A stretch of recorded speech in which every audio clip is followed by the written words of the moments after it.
ಆಹಾರ ಇಲಾಖೆ ರಾಜ್ಯದಲ್ಲಿ ಅನೇಕ ಆಹಾರ ಪದಾರ್ಥಗಳ ಮೇಲೆ ಸಮರವನ್ನೇ ಸಾರ್ಬಿಟ್ಟಿದೆ. ಗೋಬಿ ಆಯಿತು, ಇಡ್ಲಿ ಆಯಿತು, ಅನೇಕ ವಸ್ತುಗಳ ಮೇಲೆ ಈಗಾಗಲೇ ನೋಟಿಸ್ ಕೊಟ್ಟಿದ್ದಾಯಿತು. ಈಗ ಪನ್ನೀರ್, ಜನ ಬಹಳ ಇಷ್ಟಪಡ್ತಕ್ಕಂಥ ಪನ್ನೀರ್ ಮತ್ತು ಸಿಹಿ ತಿಂಡಿಗಳು ಕಲಬೆರಕೆಯಿಂದ ಕೂಡಿವೆ ಅನ್ನುವಂತಹ ಅನುಮಾನದಿಂದ ಇವೆಲ್ಲವನ್ನ ಕೂಡ ಈಗಾಗಲೇ ಲ್ಯಾಬ್ಗೆ ಟೆಸ್ಟ್ ಕಳಿಸಲಾಗಿದೆ. ಒಂದು ವೇಳೆ ಸ್ಯಾಂಪಲ್ಸ್ನಲ್ಲಿ ಕಲಬೆರಕೆ ಅಂತ ಕಂಡು ಬಂದರೆ ಮುಲಾಜಿಲ್ಲದೆ ಕ್ರಮ ತಗೋತೀವಿ ಅಂತಕ್ಕಂಥ ಹೇಳಿಕೆಯನ್ನು ಕೂಡ ಕೊಟ್ಟಿದ್ದಾರೆ. ಸೊ ಏನಿದು, ಪನ್ನೀರ್ನಲ್ಲೂ ಕೂಡ ಕಲಬೆರಕೆ ಮಾಡೋಕ್ಕಾಗುತ್ತಾ? ಬನ್ನಿ ನೋಡೋಣ. ಪನ್ನೀರ್ ಕೋವಾ ಪ್ರಿಯರಿಗೆ ಕಾದಿದೆ ಬಿಗ್ ಶಾಕ್. ಸಿಹಿ ಹಾಗೂ ಖಾರ ತಿಂಡಿಗಳಿಗೂ ಬೀಳುತ್ತಾ ಬ್ರೇಕ್. ಮಾರ್ಚ್ 15ರ ನಂತರ ಹೊರಬೀಳಲಿದೆ ಕಲಬೆರಕೆಯ ರಿಪೋರ್ಟ್. ಇತ್ತೀಚೆಗೆ ರಾಜ್ಯ ಆಹಾರ ಸುರಕ್ಷತೆ ಹಾಗೂ ಗುಣಮಟ್ಟ ಇಲಾಖೆ ಕಲಬೆರಕೆ ಆಹಾರ ಪದಾರ್ಥಗಳ ಬಗ್ಗೆ ದಿನಕ್ಕೊಂದು ರಿಪೋರ್ಟ್ ಕೊಡ್ತಾ ಇದೆ. ಈ ಹಿಂದೆ ಗೋಬಿ, ಪಾನಿಪುರಿ, ಕಬಾಬ್, ಕಾಟನ್ ಕ್ಯಾಂಡಿ, ಬಟಾಣಿ ಬಗ್ಗೆ ಕಲಬೆರಕೆಯ ಬಗ್ಗೆ ರಿಪೋರ್ಟ್ ನೀಡಿತ್ತು.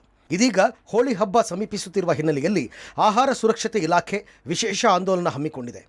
ಹಬ್ಬದಂದು ಹೆಚ್ಚು ಬೇಡಿಕೆ ಇರುವ ಸಿಹಿ, ಖಾರದ ತಿಂಡಿಗಳು, ಹಾಲು ಹಾಗೂ ಹಾಲಿನ ಉತ್ಪನ್ನಗಳಾದ ತುಪ್ಪ, ಕೋವಾ, ಪನ್ನೀರ್ ಮೊದಲಾದ ಆಹಾರ ಪದಾರ್ಥಗಳನ್ನು ಪರೀಕ್ಷೆಗೆ ಒಳಪಡಿಸ್ತಾ ಇದೆ. ರಾಜ್ಯಾದ್ಯಂತ ಬೃಹತ್ ಕಾರ್ಯಾಚರಣೆ ನಡೆಸಿರುವ ಇಲಾಖೆ ಜಿಲ್ಲಾ ವ್ಯಾಪ್ತಿಯಲ್ಲಿ ಮಾರುಕಟ್ಟೆ ಹಾಗೂ ಇತರೆ ಸ್ಥಳಗಳಲ್ಲಿ ಆಹಾರ ಪದಾರ್ಥಗಳ ಮಾದರಿಗಳನ್ನು ಸಂಗ್ರಹಿಸಿ ಪರೀಕ್ಷೆಗೆ ಕಳಿಸಿದೆ. ಹಾಲಿನ ಉತ್ಪನ್ನಗಳು, ಖಾರ ಮತ್ತು ಸಿಹಿ ತಿಂಡಿಗಳ ಪರೀಕ್ಷಾ ವರದಿಗಳು ಮಾರ್ಚ್ 15ರ ನಂತರ ಬರಲಿದ್ದು, ಕಲಬೆರಕೆ ಪತ್ತೆಯಾದಲ್ಲಿ ಕಠಿಣ ಕ್ರಮ ಕೈಗೊಳ್ಳಲಾಗುವುದು ಅಂತ ಇಲಾಖೆ ತಿಳಿಸಿದೆ. ಈ ಹಿಂದೆ ಮುಂಬೈನಲ್ಲಿ ಸುಮಾರು 2,000 ಕೆಜಿಯಷ್ಟು ನಕಲಿ ಪನ್ನೀರ್ ಪತ್ತೆಯಾಗಿತ್ತು.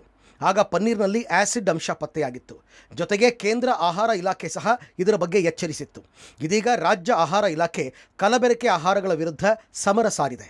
ಒಟ್ಟಿನಲ್ಲಿ ಜನರಿಗೆ ಯಾವುದು ತಿನ್ನೋದು, ಯಾವುದು ಬಿಡೋದು ಅನ್ನೋದೇ ಸಿಕ್ಕಾಪಟ್ಟೆ ಕನ್ಫ್ಯೂಸ್ ಆಗಿದೆ.